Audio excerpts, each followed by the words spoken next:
जय जय श्री राधे। सभी ठाकुर जी के भक्तजन प्रेमी जनों को कोटि कोटि नमन। मेरे राधे श्री युगल चरणारविंद में कोटि कोटि नमन। आइए भक्तजनों, आज किसी भक्त का प्रश्न है कि ईश्वर साकार है निर्गुण है अर्थात निर्विकार। इन्हीं टॉपिक्स को लेकर आजकल कई धर्मों में कई मजहबों में आपस में द्वंद्व चल रहा है। लेकिन इस दास की एक छोटी सी टिप्पणी पर ध्यान देना मेरे भाई बंधुओं। पहली बात तो हम ये जान लें कि हम कौन हैं। परमात्मा तक तो बाद में जाए। सबसे पहले हमारा जन्म कैसे हुआ। हमारा जन्म एक आकार से हुआ। हमारे माता पिता आकार जनित हैं, तो हमारा भी एक आकार हुआ। अगर हमारे पिता माता निर्विकार होते तो हम भी निर्विकार होते, जाहिर सी बात है, बड़ी प्रैक्टिकली है। लेकिन हम जानिए जितना भी यूनिवर्स है ये सब बच्चे हैं किसके? उस परम तत्व परमात्मा के। अरे हम सब तो आकार जनित है और हम सबके यानी हम सब जितने भी इंसान हैं, हम सबकी चराचर जीव हैं, जितने भी ह्यूमन हैं, उनका गॉड या फिर उनके परमात्मा कौन है? आकार वाले हुए ना, क्योंकि हम भी तो आकार जनित है।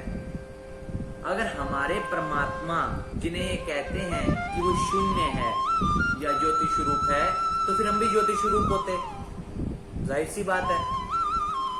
पर नहीं, ऐसा नहीं है। परमात्मा का स्वरूप है। अब इन्होंने विचारों ने क्या किया? परमात्मा का स्वरूप ही खत्म कर दिया। बड़ी मूर्खता वाली बात है। परमात्मा की इतनी आंखें हैं, आकर्षण वाली हैं। अब देखिए परमात्मा को कहीं बहुत से पुराणों में कहा गया, जैसे शिव पुराण में आता है सत्यम शिवम सुंदरम, अर्थात प्रभु सच्चिदानंद सत्य की परिभाषा है। हम कहते हैं ना कि परम सत्य ही ईश्वर है। सत्य ईश्वर है, सच्चिदानंद जिसका चित्त सदा आनंद में है वो ईश्वर है। शिवम मीन्स शिव मीन्स कृपालु।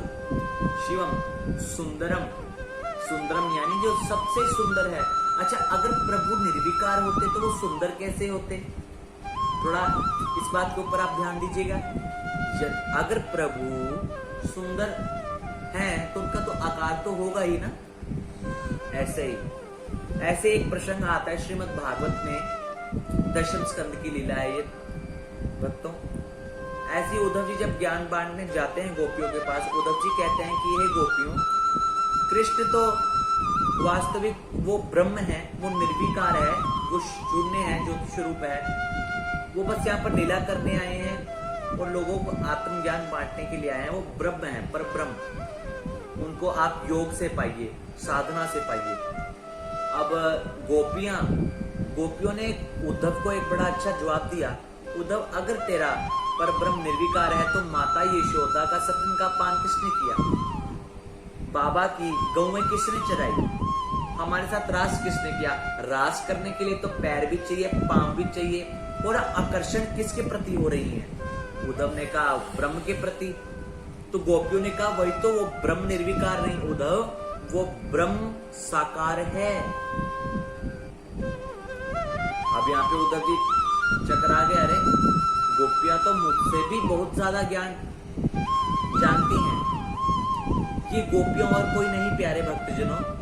ये त्रेता युग में श्री रामचंद्र जी ने जब सभी का उद्धार किया, 14 वर्ष का प्रभु को जब वनवास मिला था, तो वहां पे वनवास में प्रभु ने बहुत से ऋषियों को सत्कार, बहुत से ऋषियों का प्रेम प्राप्त किया। तो वहां पे जब प्रभु जाने लगे अपने धाम को, तो सभी साधु ने कहा प्रभु आप हमारे साथ कुछ पल बैठेंगे नहीं, खेलेंगे नहीं, क्रीड़ा नहीं करेंगे? तो प्रभु श्री राम ने कहा मैं मर्यादा पुरुषोत्तम राम हूं, मैं अपनी मर्यादा को नहीं लांघ सकता। इसलिए हाँ, लेकिन तुम्हारा ये मैं जो भी तुम मांग रहे हो आज, क्योंकि तुमने मेरी इतना तपस्या की है, तो मैं तुम्हें द्वापर युग में आकर कृष्ण जन्म लूंगा और फिर तुम मेरी वहां पे गोपियां बनना। ये गोपियां त्रेता युग के ऋषि बने हैं आज। जी भक्त। तो अब आइए, मैंने बताया कि ईश्वर सर्वप्रथम सद्गुण है और हम उस सद्गुण पिता के हम संताने हैं। अगर परमात्मा न स्त्री है न पुरुष है, परमात्मा कोई अस्तित्व ही नहीं है, तो आप मुझे बताइए कि हम कहते हैं ना तमेव माता च पिता तमेव बंधु च सखा तमेव विद्या द्रविणम तमेव सुवर्णम मम देव देव। इसका मतलब क्या है? तमेव माता यानी वो प्रभु हमारी माता भी है, तमेव पिता, देखिए यहाँ पे कितनी तम, आप सखा भी हैं प्रभु, आप पिता भी, आप माता भी हैं। प्रभु माता भी बनता है, पिता भी बनता है, सखा भी बनता है, जो कि ये सब बनने के लिए एक साकार रूप तो होना ही चाहिए। अब आइए, ये तो मैंने आपको बताया प्रैक्टिकली, और आइए अब थोड़ा वेदों में चलते हैं और पुराणों के अनुसार। वेदों में कई लोग कहते हैं कि जिन्होंने वेद पढ़े हैं बिना गुरु कृपा के, क्योंकि कुछ लोग वेद पढ़ते हैं उन्हें ज्ञान होता नहीं है। वेद चाहे जितने भी पुस्तकें पढ़ लें, हर एक धर्म की, हर एक मजहब की, जब तक गुरु कृपा नहीं होगी आप कुछ नहीं कर सकते।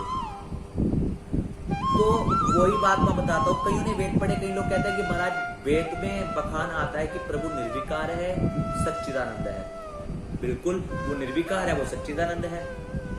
लेकिन मैंने बताया कि श्री सूत जी प्रथम श्लोक में कह रहे हैं कि सच्चिदानंद रूपाय विश्वोत्पत्त्यादि हेतवे तापत्राय विनाशाय श्री कृष्णाय नमः।